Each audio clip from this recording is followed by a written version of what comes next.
Hello listener, স্বাগতম তোমাদের এক অন্যরকম গল্পের জগতে। আমি রোকসানা আর তোমরা আছো রোকসানাস লাইফ ক্যানভাসে। আজ আমি হাজির হয়ে গেছি তোমাদের খুলে দিতে ইলমা বেহরোজের অনন্য সৃষ্টি পদ্মজ উপন্যাসের 43তম অধ্যায়। এই এমন এক গল্প যেখানে প্রতিটি শব্দে আছে অনুভূতির রং, প্রতিটি মুহূর্তে আছে টান টান উত্তেজনা আর হৃদয় ছোঁয়া আবেগ। তাহলে চলো দেরি না করে চোখ বুঝে ডুবে যাই সেই জমিদার বাড়ির উঠোনে, সেই দীর্ঘশ্বাসে ভরা নিঃশব্দ রাতগুলো আর পদ্মজের অব্যক্ত কথার ভেতর। পর্ব নম্বর 43। পাখিদের কলতানে পদ্মজের ঘুম ভাঙল। পদ্মজের জানালার ফাঁক গলে আসা দিনের আলো দেখতে পেল। সে তড়িঘড়ি করে উঠে বসে। অন্যান্য দিন ফজরের আজানের সাথে সাথে উঠে পড়ে, আজ দেরি হয়ে গেল। পূর্ণাকে তুলে নিয়ে যা, একসাথে উঁচু করে নামাজ পড়তে বস। হেমলতার কথা শুনে পদ্মজা ঘুরে তাকালো। তিনি কোরআন শরীফ পূর্বের জায়গায় রেখে বললেন, পূর্ণাকে একটু বুঝ দিস, নামাজ পড়তে চায় না। আচ্ছা আম্মা। পদ্মজা পূর্ণাকে ডেকে নিয়ে কলপাড়ে যায়। এরপর দুই বোন একসাথে নামাজ পড়তে বসলো। নামাজ শেষ করে হেমলতার সামনে এসে দাঁড়ালো পদ্মজা। হেমলতা জানলার বাইরে তাকিয়ে আছেন। পদ্মজা হেমলতার চোখ দেখে বলল, আম্মা তোমার চোখ এমন লাল হলো কেন? হেমলতা দুই চোখে হাত বুলিয়ে বললেন, রাতে ঘুমাইনি তাই। পদ্মজা উৎকণ্ঠা, কেন কেন ঘুম হয়নি? কিরকম দেখাচ্ছে তোমাকে? বিছানায় পড়াটাই শুধু বাকি। কিছু চুল পদ্মজার মুখের ওপর চলে এসেছে। হেমলতা তা কানে গুজে দিয়ে আদর মাখা কণ্ঠে বললেন, আজ আমার মেয়ে চলে যাবে, তাই আমি সারা রাত জেগে আমার আদরের মেয়েকে দেখেছি। হেমলতার কথা শুনে পদ্মজা আবেগী হয়ে ওঠে। হেমলতাকে জড়িয়ে ধরে কান্না মাখা কণ্ঠে বলল, আমার খুব মনে পড়ে তোমাকে। চলো আমার সাথে, একসাথে থাকবো। তোমার না ইচ্ছে ছিল আমাকে নিয়ে শহরে থাকার? পাগল হয়ে গেছিস? মেয়ের জামাইয়ের বাড়িতে কেউ গিয়ে থাকে? 2-3 দিন হলে যেমন তেমন। হেমলতার শরীরের উষ্ণতা পদ্মজাকে ওম দিচ্ছে। মায়ের উষ্ণতায় কি অদ্ভুত শান্তি। পদ্মজা কান্না করে দিল। হেমলতা পদ্মজার মুখ তুলে বললেন, সকাল সকাল কেউ কাঁদে? বাড়ির বউ তুই, শাশুড়ি কি করছে আগে দেখে আয় যা। পদ্মজা আরও কাঁদতে থাকলো। কাঁদতে কাঁদতে চোখের জল মুছছে, আবার ভিজে যাচ্ছে। বুকটা হাহাকার করছে, কত দূরে চলে যাবে সে। কাঁদতে কাঁদতে বেরিয়ে যায়। পিছন থেকে শোনা যায় হেমলতা বলছেন, বাচ্চাদের মতো করছিস কিন্তু। পদ্মজা শাড়ির আঁচল দিয়ে চোখ মুছে ঢোক গিলে নিজেকে শক্ত করলো। এরপর রান্নাঘরের দিকে চলে গেল।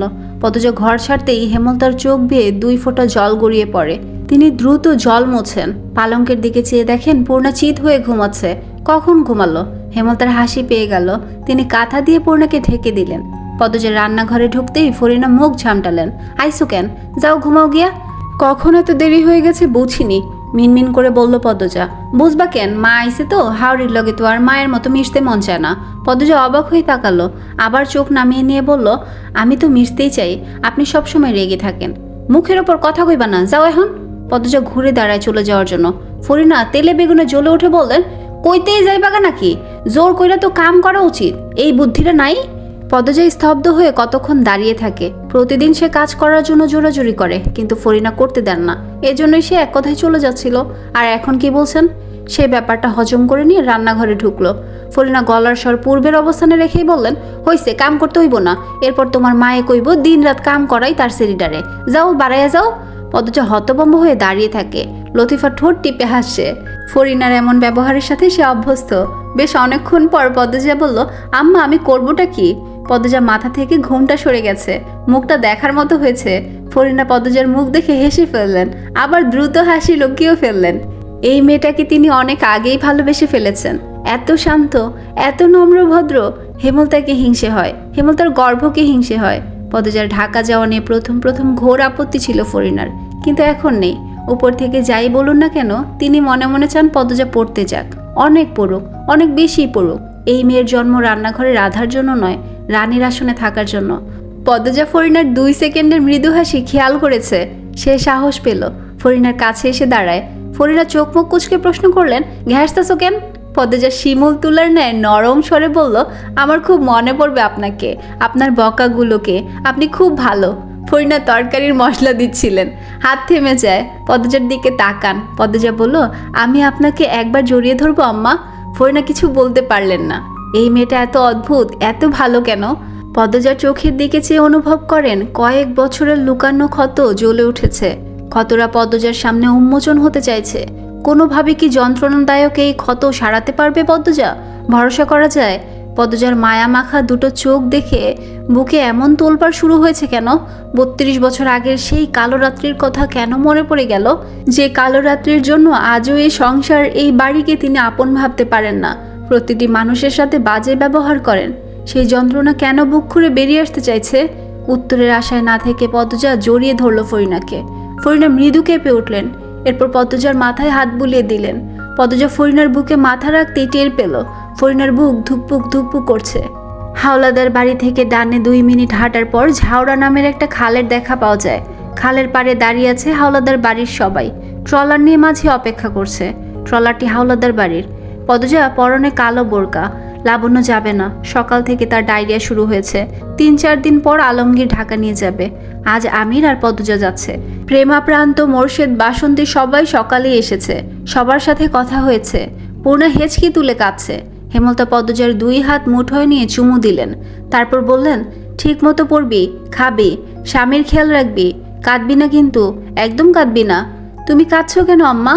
না না, কাঁদছি না বলেও হেমলতা কেঁদে ফেললেন। পদ্মজার কান্নার বেগ বেড়ে যায়। বোরখা ভিজে একাকার।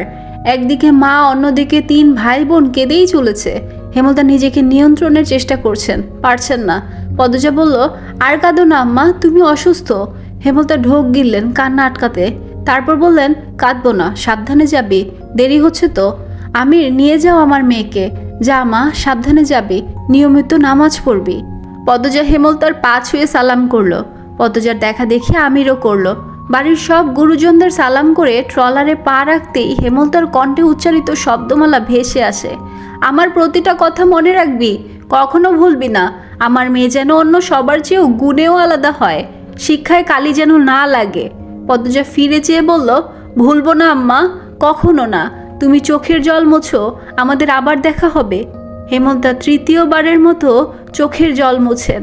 এরপর হাত নেড়ে বিদায় জানান। ট্রলার ছেড়ে দেয়। পদ্মজা এক দৃষ্টে হেমলতার দিকে তাকিয়ে থাকে।